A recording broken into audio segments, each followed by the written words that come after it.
N'hésitez pas à les ajuster quand même vers où qu'on s'entend. Oui, on voit pas. Oui. Bonjour à tous. Je vous prie par avance de m'excuser parce qu'on a pris beaucoup de retard et je vais peut-être devoir vous quitter avant la fin de la séquence. J'ai un train, donc je ferai en sorte de rester le plus longtemps possible. On va parler dans cette séquence de normes d'aménagement forestier durable et de dynamique des essences commerciales exploitées. Je l'introduirai brièvement en vous présentant... alors, comment ça... Pardon. Je pense que ça marche pas. Voilà. Je l'introduirai brièvement en vous en vous présentant les programmes soutenus de longue date par le FEFEM en appui à l'aménagement forestier durable. Puis je passerai la parole à Sylvie Gourlet-Fleury du CIRAD et à Jean-Louis Doucet de l'Université de Jean Blou qui vous présenteront les résultats issus de ces programmes et les grandes recommandations qui ont été formulées.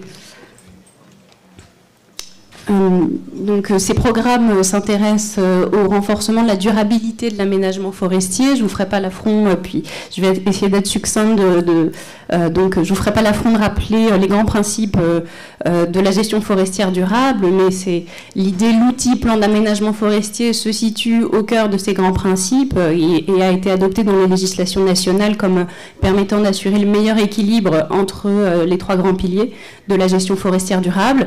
Et dans ce contexte, la reconstitution des ressources exploitables sur le long terme est un enjeu majeur, puisque le principe de cet aménagement forestier est de pouvoir prélever du bois d'œuvre sans gréver l'exploitabilité future de ces forêts. Sinon, un amoindrissement de ces ressources exploitables au fur et à mesure des rotations fait peser la menace d'une diminution de la durabilité de cette exploitation dans le temps, voire à terme un arrêt de cette exploitation qui ne serait plus rentable et éventuellement à terme des décisions d'affectation du foncier qui ne seraient pas compatibles avec la préservation de ces forêts et la préservation de ces grandes fonctions et de ces grands piliers.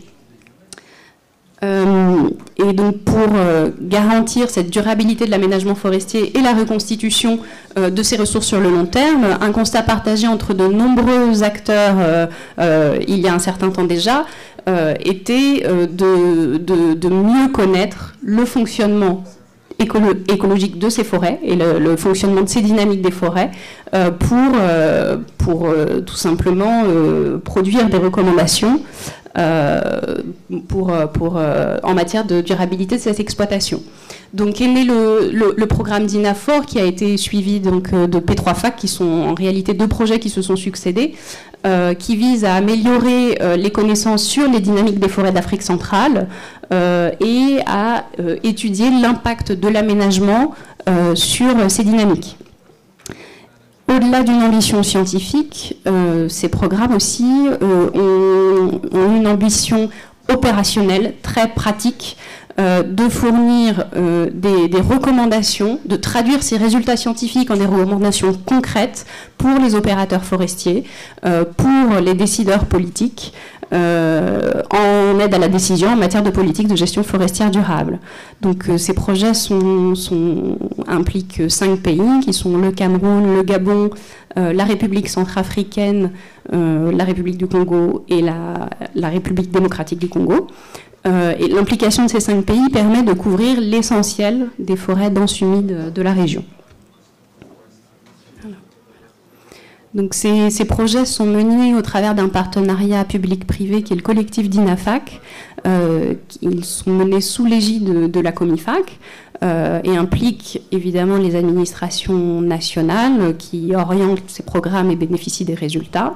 Ils impliquent des associations, Nature Plus et la TIBT qui les coordonnent, un grand nombre d'institutions de recherche qui contribuent à son volet scientifique, mais également des entreprises privées, partenaires, dont on peut saluer l'implication, car elles ont accepté que des dispositifs de collecte de données soient installés au sein des concessions qu'elles exploitent, et elles se sont engagées à soutenir financièrement et à entretenir ces dispositifs. Donc, au bout d'une dizaine d'années de programme, et puis on pourra le voir, dans certaines zones, on peut bénéficier d'une profondeur de données qui est encore plus ancienne. On peut aller jusqu'à 30 ans de résultats scientifiques dans certaines zones. Les partenaires du collectif ont produit récemment une capitalisation des résultats, donc des résultats scientifiques, mais aussi de la formulation de recommandations concrètes, au travers d'un rapport complet de capitalisation et d'une synthèse qui se veut vraiment succincte et qui se concentre sur les recommandations principales qui sont disponibles sur le site d'INAFAC et qui, je pense, doivent être également sur le stand de la TIBT. Et donc ces recommandations sont formulées dans un contexte de renouvellement actuel d'un certain nombre de plans d'aménagement forestier qui arrivent à échéance, qui est selon nous une occasion de réfléchir et renforcer ces principes d'aménagement, ces normes d'aménagement et ces pratiques. Voilà. Je vous remercie et je passe la parole à Sylvie. Je vais essayer.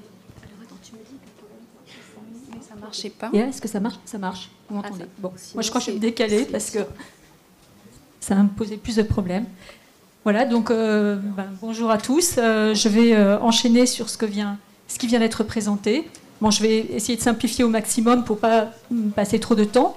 Alors, j'ai voulu d'abord refaire un peu une histoire de ce qui se passait en Afrique centrale et de toutes les questions que l'on s'est posées sur la manière dont les forêts pouvaient pousser dans cette région-là. Et il y a un très gros, un des plus anciens dispositifs qui a été installé pour, oui, c'est un des plus anciens, même le plus ancien, qui a été installé pour répondre à tout un tas de questions que l'on se pose sur comment est-ce que la forêt réagit à l'exploitation. C'est le dispositif de Mbaïki qui se trouve en République centrafricaine. Donc il a été installé en 1982 et à l'origine, donc les questions étaient vraiment comment est-ce que ces forêts se comportent? Qu'est-ce qui se passe une fois qu'on est passé en exploitation? Et est-ce que les populations d'arbres exploités qui intéressent beaucoup les gens dans la région, est-ce qu'elles se reconstitueront après le passage en exploitation? Et puis combien de temps est-ce qu'il va falloir? Et est-ce que c'est possible, etc., etc. Donc à l'origine, il y a eu toute une série de parcelles qui ont été installées. C'est des parcelles qui sont très intéressantes parce qu'elles sont grandes. Donc c'est des parcelles de 4 hectares. Donc une série de parcelles dont une partie a été laissée en témoin, une partie a été exploitée, et une partie a été exploitée et dévitalisée. Qu'est-ce que je veux dire par là? Donc l'exploitation, c'est tout. Ont été recensées toutes les espèces qui avaient un intérêt commercial à l'époque. C'est-à-dire qu'on n'est pas sur de l'exploitation classique actuelle, on est sur l'exploitation qui a atteint en moyenne 4 arbres à l'hectare. C'est-à-dire que toutes les espèces qui pouvaient avoir un intérêt commercial ont été exploitées. Donc on est bien au-dessus de la moyenne de ce qui se passe dans la région actuellement. Et puis ensuite, à l'époque, on se posait beaucoup de questions sur est-ce qu'on ne peut pas stimuler la croissance des arbres qui restent en place. Et pour cela, il y a eu une opération qui a visé on va empoisonner, entre guillemets, les arbres, voilà, on va les dévitaliser, de telle sorte, tous ceux qui n'ont pas d'intérêt commercial, on va les faire mourir sur place, de manière à ne pas créer de dégâts, c'est-à-dire que l'arbre se décompose sur lui-même, en fait il crée très peu de dégâts autour de lui, il ouvre l'espace, et il permet aux arbres qui ont un intérêt commercial et qui sont restés en place de pouvoir pousser. Tout ça, on l'a oublié, c'est fini, plus personne n'en parle. Mais en tous les cas, c'était très intéressant à expérimenter parce que ça marche, parce que ça donne d'assez bons résultats, mais ça, on peut en reparler si ça intéresse quelqu'un. Voilà. Alors, ce dispositif, il nous a permis de tirer plein d'informations sur notamment la croissance, la mortalité et le recrutement des espèces. Et on s'est rendu compte en particulier que lorsqu'on s'intéresse aux espèces commerciales, sur ce type de dispositif qui est quand même lourd à installer et lourd à suivre, on a très rarement le bon nombre d'individus suivis qui permet de prédire de manière précise la manière dont la population va évoluer dans le temps. Alors quand je parle de population, je parle constituée d'une espèce, et quand je parle de peuplement, je parle de constituée de toutes les espèces présentes. Lorsqu'on veut suivre une espèce, il faut la suivre sur des très grandes surfaces, et les dispositifs de ce type-là ne le permettaient pas. Donc on s'est servi des données issues de Mbaïki pour concevoir de nouveaux types de dispositifs. Et ces nouveaux types, c'est quoi? C'est des dispositifs, donc là, vous voyez représentés à gauche, c'est les zones de 400 hectares.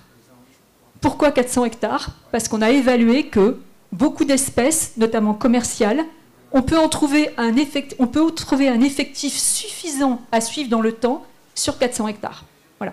Donc il faudrait, comment est-ce qu'on a calculé ça? Eh bien voilà, on a estimé qu'il fallait à peu près 200 arbres. Il faut suivre 200 arbres sur une seule espèce pour pouvoir avoir des estimations correctes de sa croissance et surtout de sa mortalité. Donc pour avoir 200 individus, il faut à peu près 400 hectares dans la région. Et sur ces 400 hectares, on a décidé de suivre, c'est le petit, voilà, ce schéma que vous voyez là.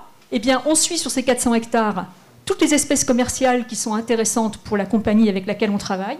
Et puis, à l'intérieur de ces 400 hectares, on établit des parcelles, des grosses parcelles, donc des parcelles de 9 hectares, sur lesquelles là, on suit tout. C'est-à-dire qu'on est capable de dire, on est capable d'évaluer la diversité, on est capable d'évaluer les stocks de carbone, on est capable d'évaluer tout un tas de choses qui n'entrent pas directement dans le premier intérêt de la concession. Et on peut également, surtout, pourquoi est-ce qu'ils sont indispensables? C'est qu'on peut évaluer un recrutement. Parce qu'avec des sentiers, on ne peut pas savoir combien d'arbres vont apparaître au-dessus du seuil de 10 cm de diamètre. Il faut tout parcourir, il faut être capable de suivre un peuplement complet pour savoir combien d'arbres appartenant à une espèce vont apparaître au-dessus de 10 cm de diamètre. Donc ces dispositifs-là, quand je vous montre ces 400 hectares et ces deux parcelles là de 9 hectares, eh bien il faut les doubler. Pourquoi? Parce qu'il faut absolument être capable de suivre ce qui se passe dans une forêt qui n'a pas été perturbée et ce qui se passe dans une forêt qui l'a été. Donc il faut doubler le système. Donc installer des parcelles, enfin installer des blocs qui sont 2 fois 400 hectares avec 2 sentiers de 200 hectares pour répondre à la question qui est, eh bien finalement, quel est l'impact réel de l'exploitation sur l'ensemble du système que l'on mesure, mais aussi être capable, parce que nous avons installé ça dans la région, être capable de regarder de quoi dépend la dynamique des populations et des peuplements. On sait qu'elle peut dépendre des conditions environnementales. Mais pour savoir, par exemple, si ces peuplements et leur croissance, leur dynamique dépend, par exemple, du type de sol ou dépend du climat, eh bien, il faut l'installer dans des zones où l'exploitation n'est pas intervenue, parce que l'exploitation, elle stimule la croissance des arbres et elle nous fait perdre la relation entre la croissance et l'environnement naturel dans lequel se développent les arbres. J'espère que je ne suis pas trop... Voilà. Donc, suite à toutes ces réflexions et à la construction de ces protocoles, on a commencé, donc on a installé des dispositifs. Alors, je reviens sur l'histoire des sentiers. Pardon, j'ai oublié l'histoire des sentiers.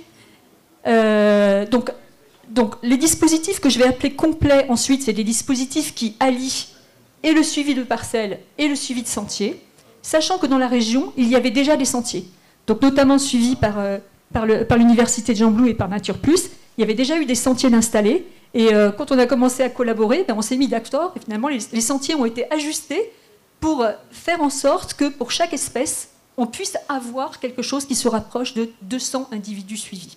Voilà ce qui s'est passé. Donc, voilà le résultat du dispositif actuel, enfin du réseau qui a été constitué.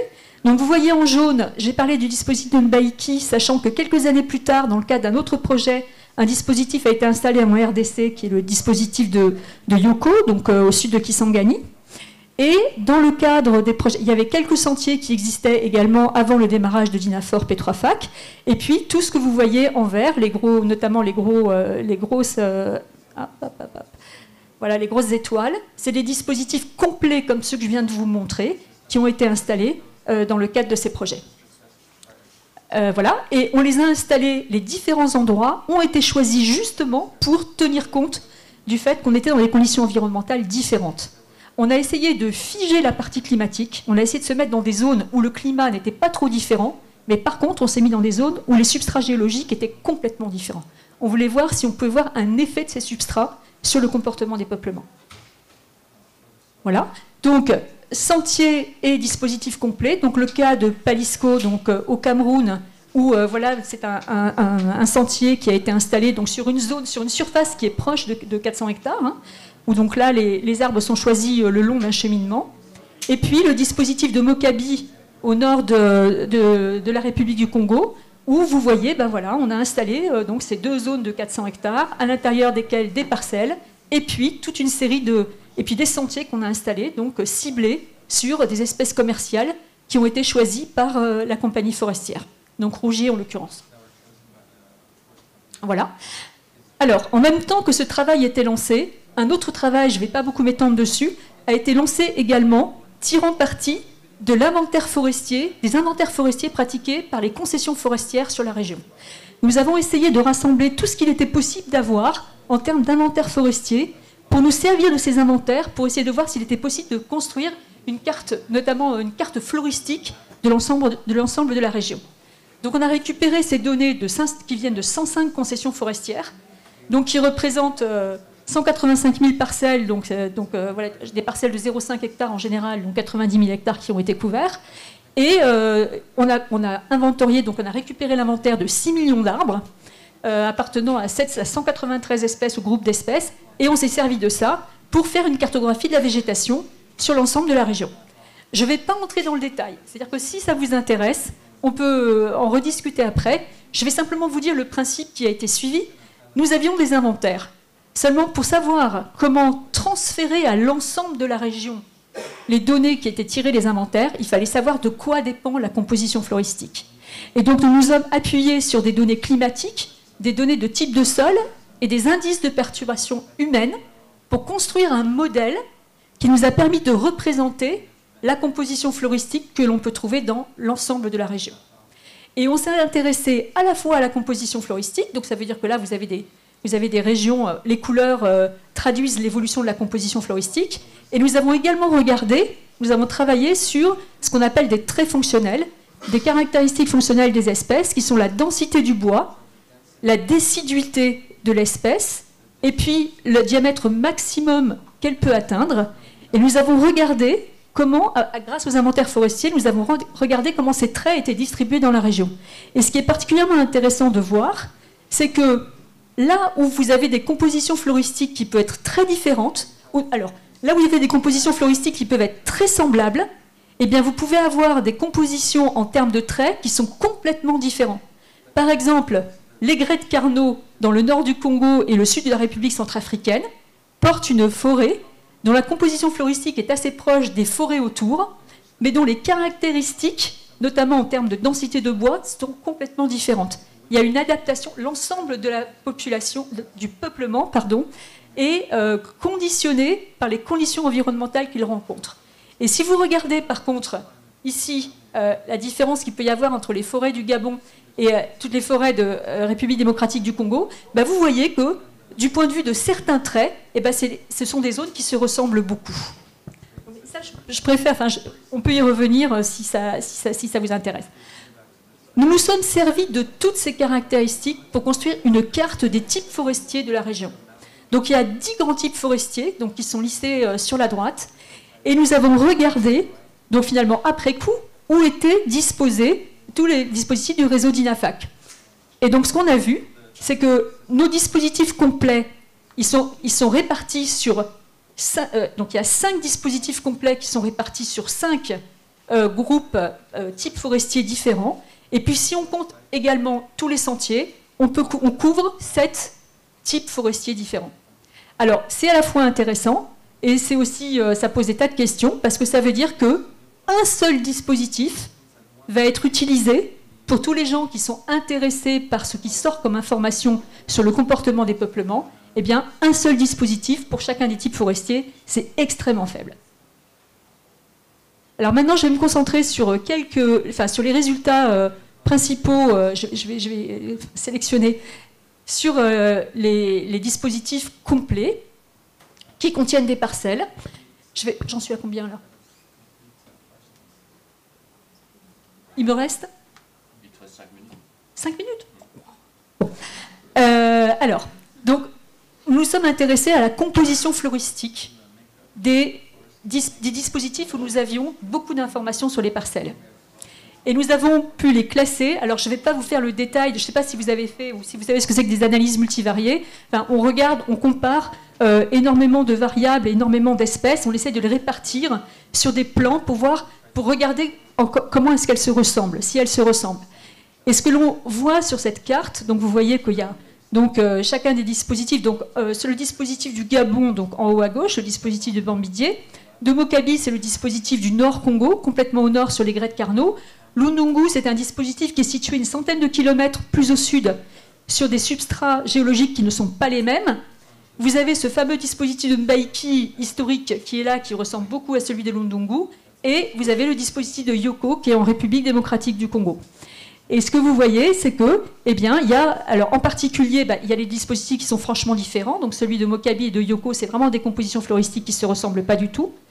Le dispositif de Mbaiki, qui est situé en RCA, est très proche du dispositif de Lundungu, qui est situé au sud de Mokabi. C'est des substrats qui se ressemblent davantage, en fait. Et vous avez le dispositif du Gabon, qui est très intéressant, qui est vraiment différent, très différent de tous les autres. Et nous avons regardé plus précisément donc, la richesse floristique contenue dans ces sites. Donc ce que l'on voit, c'est que si on regarde toutes les espèces qui sont présentes sur les dispositifs, on voit que le plus grand nombre d'espèces, on le trouve au Gabon, donc à Bambidi, ce dispositif de Bambidi. Mbaiki vient juste derrière. Lundungu et Mokabi, qui sont au nord, viennent ensuite, et Yoko est le plus pauvre. Mais, il y a les parcelles concernées ne couvrent pas les mêmes superficies. Donc si on refait un calcul en tenant compte de l'hectare, de la superficie couverte, en moyenne par hectare, qu'est-ce qu'on voit? Que le dispositif de Mbaiki finalement est le plus riche, suivi par celui de Lundungu, suivi par celui de Yoko et de Mokabi, et que Bambidi, finalement, à l'hectare, est le dispositif le plus pauvre. Alors, interviennent d'autres facteurs derrière tout ça. Nous avons regardé des choses qui sont aussi très intéressantes. Nous avons regardé la composition floristique des arbres les plus grands et nous l'avons comparée aux arbres les plus petits. Nous nous sommes demandé, alors je ne sais pas si vous avez une notion de la succession végétale, quand on fait une succession, lorsqu'on fait une grosse perturbation, la forêt, elle va évoluer. Vous allez avoir des espèces qui aiment la lumière qui vont arriver, et puis petit à petit derrière, des espèces qui aiment l'ombre. Pardon. Qui supportent l'ombre. 2 minutes, je me dépêche. Qui supportent l'ombre. Et en général, lorsque plus la forêt vieillit, plus elle est ancienne, plus finalement la composition du sous-étage se rapproche de la composition de l'étage supérieur. Et ce qu'on a observé, c'est que finalement, alors qu'on ne l'imaginait absolument pas, c'est Lundungu et Mokabi, les sites du Congo, qui sont les plus anciens, les plus vieux, ceux pour lesquels la composition floristique est la plus proche, au-dessus de Yoko, de Mbaiki et de Bambidi. Et donc Mbaiki en RCA et Bambidi au Gabon sont les dispositifs qui ont été les plus perturbés. Je peux revenir là-dessus si ça vous intéresse après, je vais aller plus vite, sinon ça ne va pas aller. Alors, quelques graphiques simplement pour vous montrer les différents. Je ne vais pas les détailler. Alors on a regardé évidemment la structure et la dynamique de toutes ces parcelles, de toutes ces espèces, de toutes ces parcelles sur les dispositifs. Alors ce qu'on voit, c'est qu'il y a une très grande variabilité. Alors Lundungu, Mokabi, Mbaiki et puis Yoko, Bambidi, je vous le montrerai après. Qu'est-ce qu'on voit? Ici, c'est des graphiques qui vous montrent la biomasse en Y, et ici, les effectifs à l'hectare présents dans les forêts et la surface terrière concernée. Qu'est-ce qu'on voit? On voit qu'il y a une très grande variabilité finalement entre les différents dispositifs, mais on voit quand même que le dispositif de Lundungu, il a très peu finalement d'effectifs à l'hectare. On est sur du 300 à 400 arbres à l'hectare, alors qu'à Mbaiki, on est au-delà de 600 arbres à l'hectare. Ça fait une quantité d'arbres à l'hectare qui est extrêmement variable. C'est-à-dire qu'on a couvert une sacrée partie de la région. On a des choses qui sont... C'est très intéressant parce que c'est très divers. En termes de surface terrière, c'est relativement logique aussi. Donc on voit bien ici Lundungu, finalement la surface terrière la plus faible, et Mbaiki, la surface terrière la plus élevée.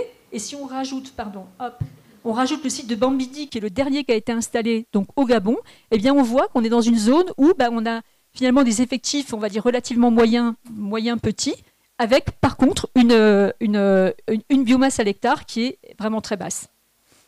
Voilà. Alors maintenant, quelque chose d'intéressant également, c'est tout ce qui concerne, je vais vous parler des accroissements, la croissance des espèces qui se trouvent sur ces dispositifs. Donc ce que l'on voit, le graphique de gauche vous montre la croissance en fonction de la surface terrière qui est présente. On va regarder celui de gauche. Donc ce que vous voyez, là, à première vue, il semble que le dispositif de Lundungu, qui est finalement celui où il y a le moins d'arbres, est celui qui pousse le plus vite. Et puis ensuite, on a une espèce de mélange. Donc, il y a une variation qui est assez importante, mais avec quelque chose de relativement classique, qui est de dire finalement Mbaiki est très hétérogène, et puis Lundungu, moins d'arbres, ça pousse plus vite. autre chose de très intéressant, c'est la relation, ce graphique qui vous montre le taux de mortalité des arbres et le taux de recrutement des arbres. Lorsqu'une forêt est à l'équilibre, eh bien, la mortalité est égale au recrutement. Le taux de mortalité, à peu près de 1%, le taux de recrutement, à peu près de 1%. Et c'est représenté par cette droite que vous voyez ici. Et ce que l'on voit là, c'est que finalement, une bonne partie des dispositifs sont dans des phases où la mortalité dépasse le recrutement. C'est-à-dire que ce sont et notamment ce qui se passe à Mbaïki. C'est-à-dire qu'on est entré dans une phase où elles sont à l'équilibre, mais en phase de perte d'individus, sauf dans le dispositif de Yoko, où là, on a très probablement des forêts qui sont un petit peu plus jeunes ou qui ont été davantage perturbées dans le passé. Des résultats qui ont été acquis également sur les sentiers. Donc, alors, je vous ai montré les résultats des parcelles. Voilà maintenant les résultats qu'on obtient sur les sentiers. Donc, ces graphiques vous montrent sur différents sentiers localisés dans la région la croissance d'une espèce particulière qui est l'Aïus, donc qui intéressait pas mal de monde, pas mal de gens parmi nous. Ce qu'on voit, alors je ne vais pas vous le détailler non plus parce que les graphiques sont un peu longs et que je sens que je vais me faire pousser en avant. Donc simplement pour vous montrer, la conclusion c'est quoi? Ici vous avez en gris tout ce qui c'est des classes de diamètre. Pardon. Vous avez un site et puis en X des classes de diamètre. Et ce que l'on voit, c'est que dans les parcelles témoins qui sont en gris, les parcelles où il n'y a pas de perturbation, finalement, sur ces parcelles-là, mais on s'en doutait un peu, tout pousse moins bien que dans les zones où il y a eu de l'exploitation forestière et de l'exploitation dévitalisation, comme ça a été le cas à Mbaïki. Donc concrètement, l'exploitation a généralement un effet positif sur la croissance des arbres. Ensuite, un autre travail a été mené, cette fois-ci en étendant les informations sur la Youth à 29 autres espèces commerciales. Et on a regardé comment se comportait la croissance et la mortalité de ces espèces. Là, je vais parler que de la croissance. Eh bien, on voit, alors je ne vais pas entrer dans le détail non plus, c'est que finalement, il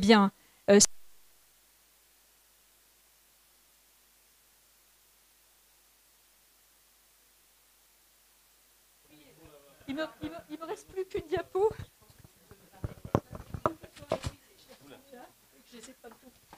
Là, oui, vous m'entendez là? Oui. Vous m'entendez pas non plus?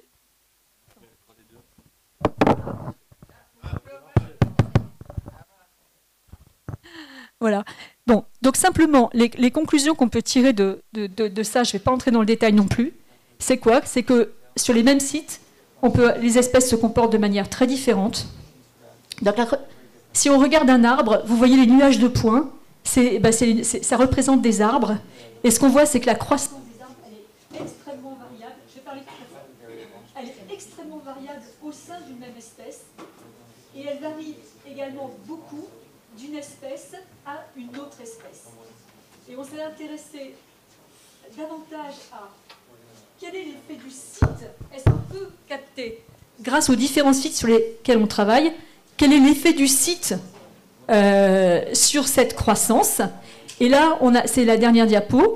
On a regardé deux choses. On a regardé ce qui se passait au niveau du peuplement et on a regardé ce qui se passait au niveau des espèces. Donc on a utilisé les 4 sites les plus anciens parce qu'on avait besoin d'avoir une longue période de temps pour calculer les accroissements. Donc le dispositif de Bambidi à l'époque était encore trop récent. Donc on a utilisé ces 4 sites. Et qu'est-ce qu'on a vu? On a vu des choses qui sont quand même intéressantes.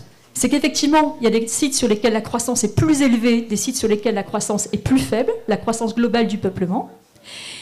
Lorsqu'on prend en compte la compétition exercée par tous les voisins et qu'on prend en compte la densité du bois des arbres, parce que les arbres à bois dense ne se comportent pas de la même manière que les arbres à bois léger, eh bien, on s'aperçoit que cet ordonnancement, il ne bouge pas. Donc on voit bien que, d'une manière générale, les espèces ont tendance à pousser plus faiblement à Yoko.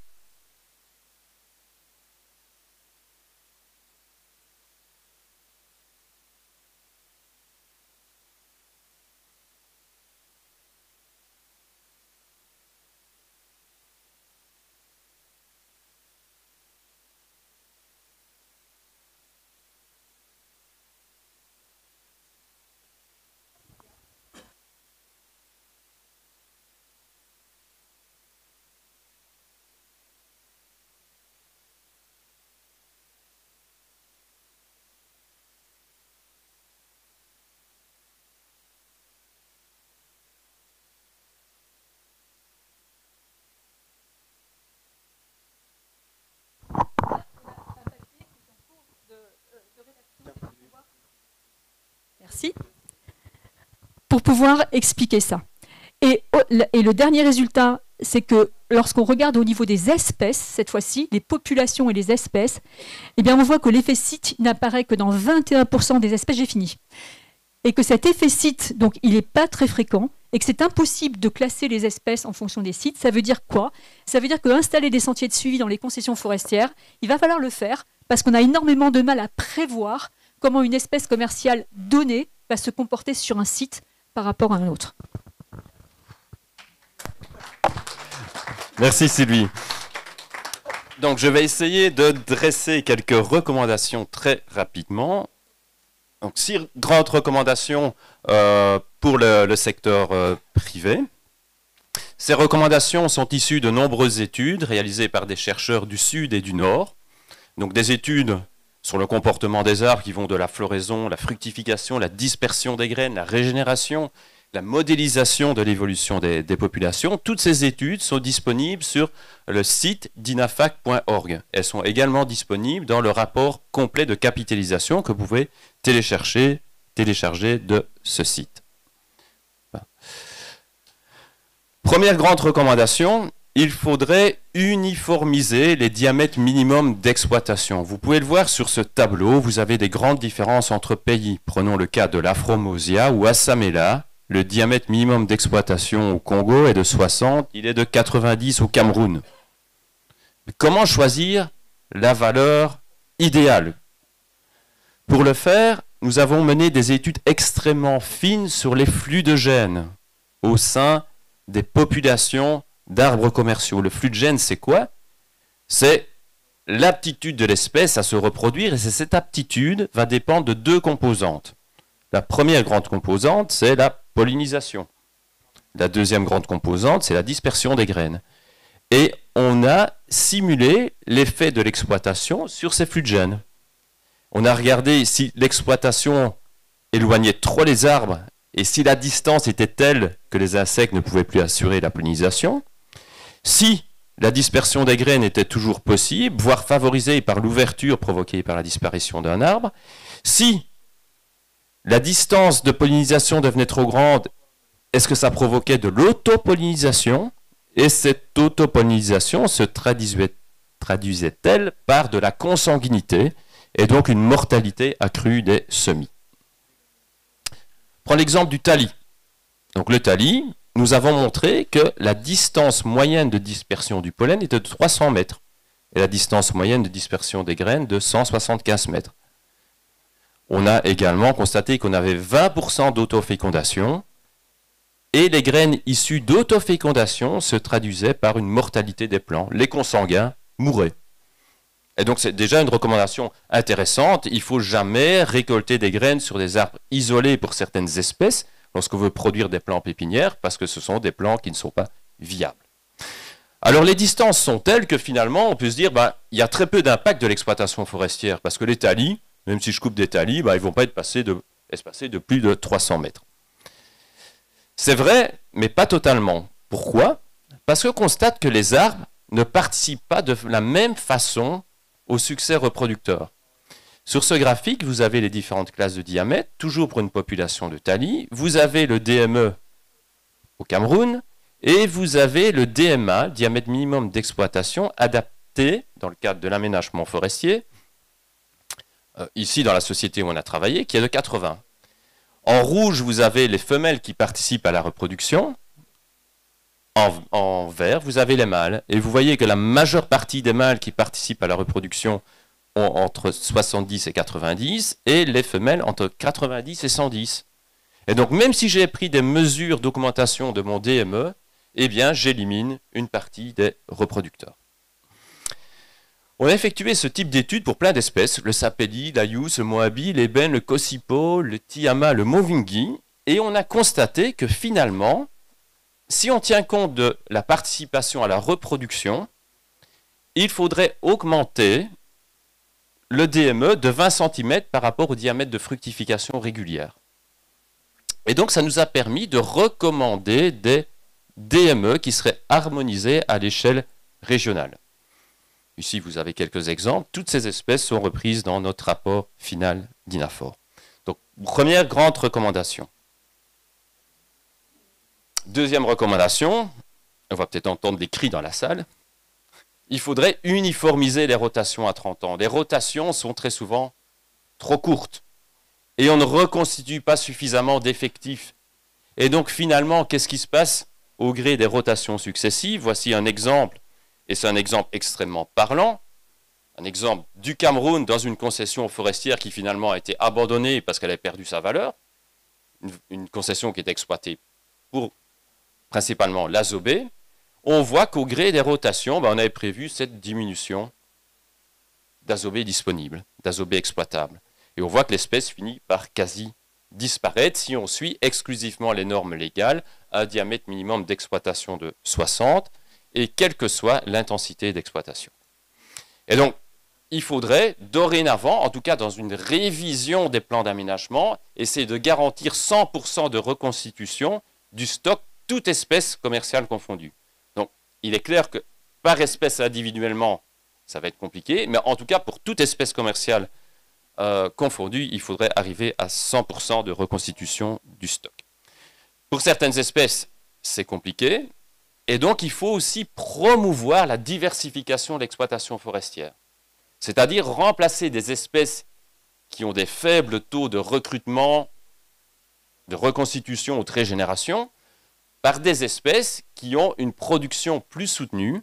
Et on a un bel exemple avec l'azobé, qui pourrait être remplacé par les youm, qu'on appelle encore omvang au Gabon, les deux bois ayant des propriétés technologiques très similaires. C'est quelque chose qu'on étudie également dans le cadre de nos activités. Et les youm se régénèrent très bien. Et donc permettrait d'avoir une production qui est beaucoup plus soutenue. Quatrième grande recommandation, il faut suivre les dispositifs sur le long terme. Dans l'exemple illustré à l'écran, nous avons simulé l'évolution des populations d'Okoumé au Gabon pour différents taux de prélèvement. 40% de prélèvement, 60, 80, 100% pour différents DME. Donc DME légal 70, si on l'augmente de 10, 80, 90, 100. On voit qu'en fonction de l'hypothèse qu'on pose, et Sylvie en a parlé tout à l'heure, ce fameux taux de recrutement, elle vous a montré que les forêts n'étaient pas au même niveau d'évolution. Si j'ai un taux de recrutement qui est égal au taux de mortalité de 1%, vous voyez que les populations d'Okoumé s'effondrent. Avec un taux de prélèvement, on va dire, de 60% et un DME de 70%, la population va diminuer de 40% en un siècle. C'est des simulations. Par contre, si je suis avec le même taux de prélèvement, avec un recrutement constant en se disant la première classe de diamètre de 20 à 30 est approvisionnée de façon constante, ce qui est quelque chose de crédit pour le cas de l'Okoumé, dans la mesure où l'Okoumé est une espèce qui colonise les savanes. Par contre, on va avoir une réduction qui n'atteint pas 10%. Et donc, on ne peut choisir le scénario idéal que si on suit suffisamment de parcelles sur un temps suffisamment long pour préciser le taux de recrutement.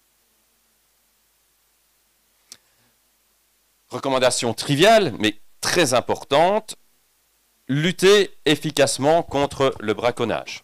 Pourquoi? Parce qu'on a énormément d'espèces qui sont dispersées par les animaux. Donc on a suivi les principales espèces commerciales avec des pièges photographiques, avec les fruits qui étaient à la base, et on a observé les animaux qui participaient à la dissémination des graines. Ici, vous avez le moabi. Traditionnellement, on dit que le moabi est dispersé par les éléphants, et on voit ici les gorilles jouent aussi un rôle dans la dispersion des graines. Vous voyez la maman qui apprend aux petits à manger, et on les voit qui s'en vont avec les fruits. Beaucoup d'espèces commerciales sont dispersées exclusivement par la faune, et certaines exclusivement par une espèce animale. Le paorosa et le mambodé sont exclusivement dispersés par les éléphants. D'autres espèces, moabi, douka, osigo, bubinga, ébène, longhi, sont d'autres espèces exclusivement dispersées par la faune, mais par plusieurs espèces. Enfin, il est très important de compenser le déficit de régénération de certaines espèces. Certaines espèces, comme la samela, comme l'ayus, le fraqué, l'ocan, le tali, sont des espèces qui se sont régénérées il y a 150 ans, lorsque les populations humaines étaient beaucoup plus actives en forêt, et défrichaient la forêt, cultivaient la forêt. Et on retrouve des vestiges de ces activités humaines à travers du charbon de bois, mais également des poteries un peu partout dans les forêts d'Afrique centrale. Dès qu'on creuse, on trouve du charbon de bois, des poteries, ce qui indique qu'il y a une occupation humaine très intense. Et suite à la colonisation, les populations étaient obligées de se regrouper le long des voies de communication et ont abandonné des champs entiers. Des champs entiers. Et donc c'est dans ces champs que la forêt s'est régénérée et que ces espèces aujourd'hui exploitées pour le bois d'œuvre se sont installées. Et donc, il n'y a pas de miracle. L'impact de l'exploitation forestière aujourd'hui est trop faible, trop limité dans le temps, que pour permettre une régénération significative de ces espèces héliophiles. Et donc, il va falloir compenser si on veut maintenir ces espèces, si on veut maintenir la richesse des peuplements par des activités d'enrichissement forestier et de reboisement. Toutes ces informations sont reprises également dans des guides qui sont téléchargeables gratuitement via le site d'INAFAC ou via le site de l'université de Jean Blou. Donc guide pour l'installation des sentiers, guide pour la gestion de la faune et guide sylvicole. Et vous avez des exemplaires également disponibles au niveau du stand ATIBT. Et donc en conclusion, je reprends la première question. Est-ce que les normes actuelles sont adaptées à la dynamique des espèces commerciales? La réponse est malheureusement non. Mais il y a un équilibre qui est extrêmement délicat à trouver entre les trois composantes de la gestion durable, les aspects économiques, sociaux et environnementaux. Et ce qu'il faudrait faire pour arriver à cette réelle durabilité a un coût qui est inévitable et qu'il est extrêmement difficile de demander aux entreprises qui ont déjà fait des investissements considérables pour être en conformité avec la loi ou avec la certification de consentir encore des efforts supplémentaires. Et donc il est absolument indispensable que ces entreprises, si elles veulent suivre ces recommandations, puissent avoir accès à des financements externes, sous forme de finances carbone, on en a parlé tout à l'heure, ou paiement pour services environnementaux, ou autres, afin de pouvoir effectivement mettre en œuvre ces mesures. Voilà, je vous remercie pour votre attention. Je ne sais pas s'il y a un modérateur, s'il y a le temps pour des questions ou pas. Oui. Je laisse la modératrice se prononcer sur... Vraiment, nous allons prendre deux questions. Deux questions.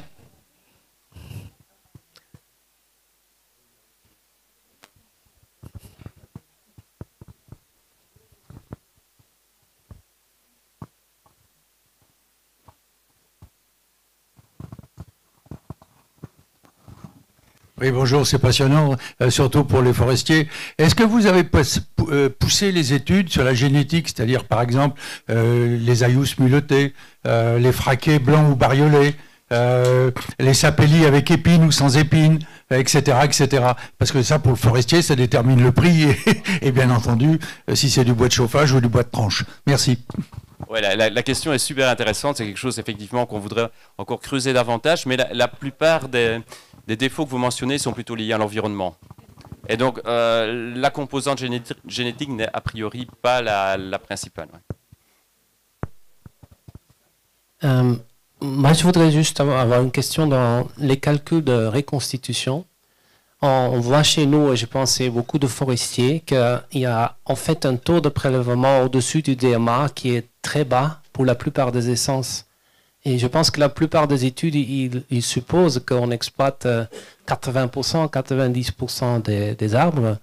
Mais quand on prend la moyenne, par exemple chez nous, sur que les essences qu'on exploite régulièrement, sur une dizaine, on est en moyenne à 50% de taux de prélèvement. Et je pense que ça, c'est un impact très important en deuxième rotation, que souvent on oublie quand on fait des simulations. Ou est-ce que vous l'avez pris en compte ou pas?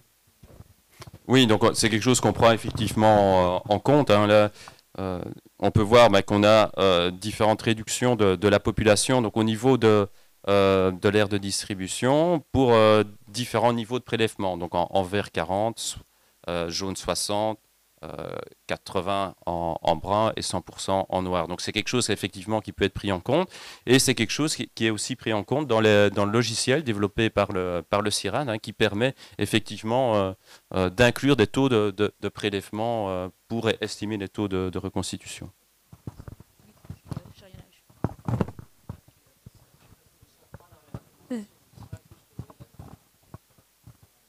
Disons que ça sort à travers la nécessité de reconstituer 100% du stock des essences commerciales.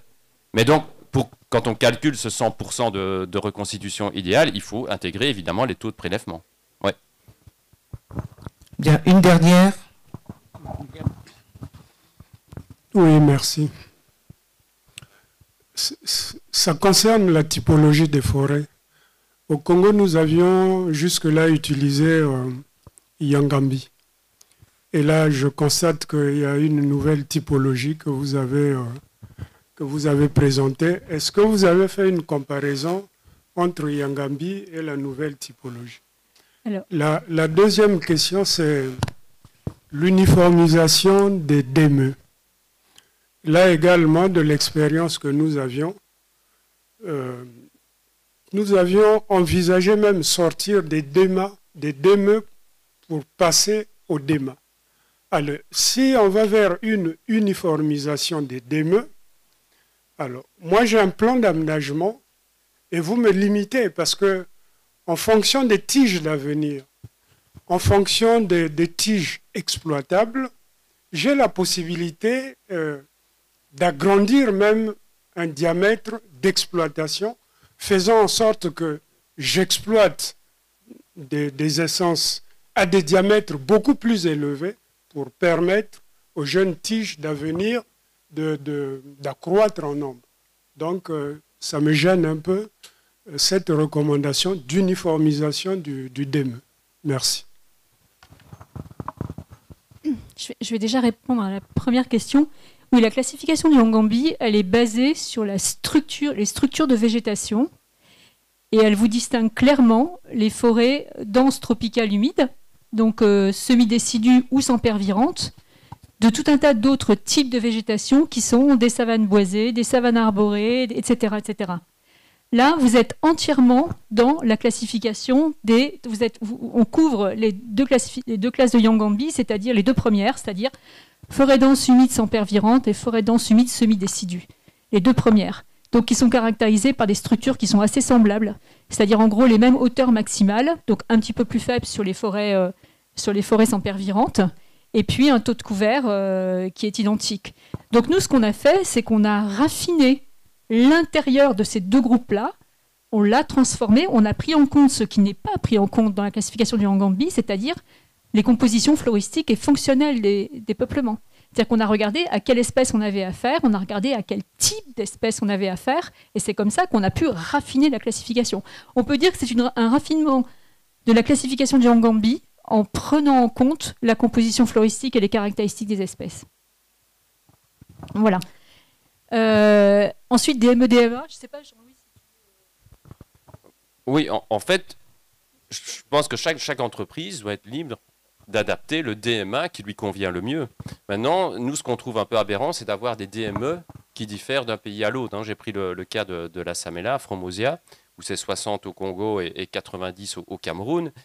Ça crée des inégalités aussi entre les entreprises, certaines devant renoncer à l'exploitation. Si je prends le cas du Cameroun, ils ne peuvent pas exploiter les Assamela entre 60 et 90. Et donc, la question est, quel serait le DME légal idéal pour assurer quand même le maintien d'un nombre de semenciers suffisant à travers les différents pays. C'était ça la question à laquelle on voulait répondre. Alors, dans certains cas, le DME qu'on propose est plus faible que les DME légaux actuels. Si je prends d'autres espèces, comme c'était le cas par exemple de la Samela, où on proposerait de rediminuer le DME au Cameroun, mais par contre d'augmenter celui de l'Ayus.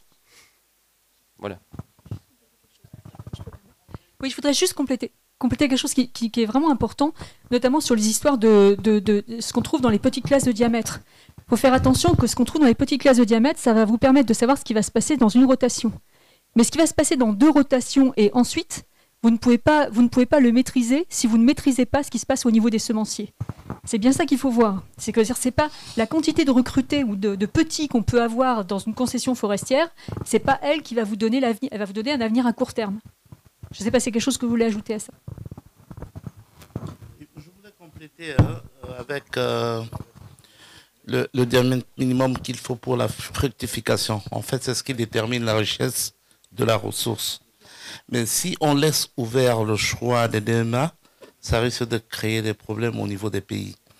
Aussi, on ne peut pas uniformiser. Suite à tout ce que vous avez présenté, je pense qu'on ne peut pas uniformiser systématiquement les diamètres d'exploitation. Parce que je crois que M. Kewa a donné un cas concret. Au niveau du Congo, il y a des spécificités qui leur permettent, par exemple, le deal, nous, on préfère que les entreprises s'alignent à 90. Mais si on doit uniformiser, il faut qu'on s'adapte au cas du Cameroun. On ramène à 60. Je crois que le Congo va être pénalisé dans sa législation. Je pense qu'ensemble, nous devons chercher qu'est-ce qui est déterminant pour la ressource à partir du diamètre minimum de fructification, de manière à avoir assez de ressources, de manière à avoir les meilleurs taux de régénération.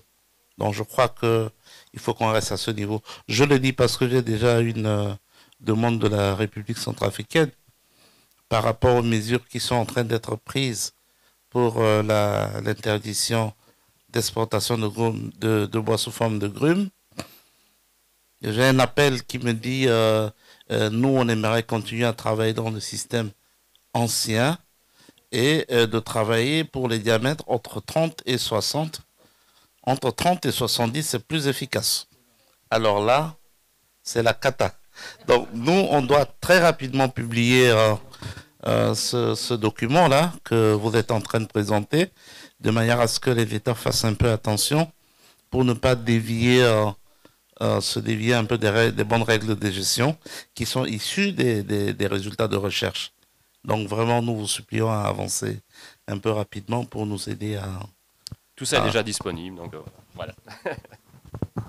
C'est bon. Donc là, on va clôturer. On va applaudir pour le panel.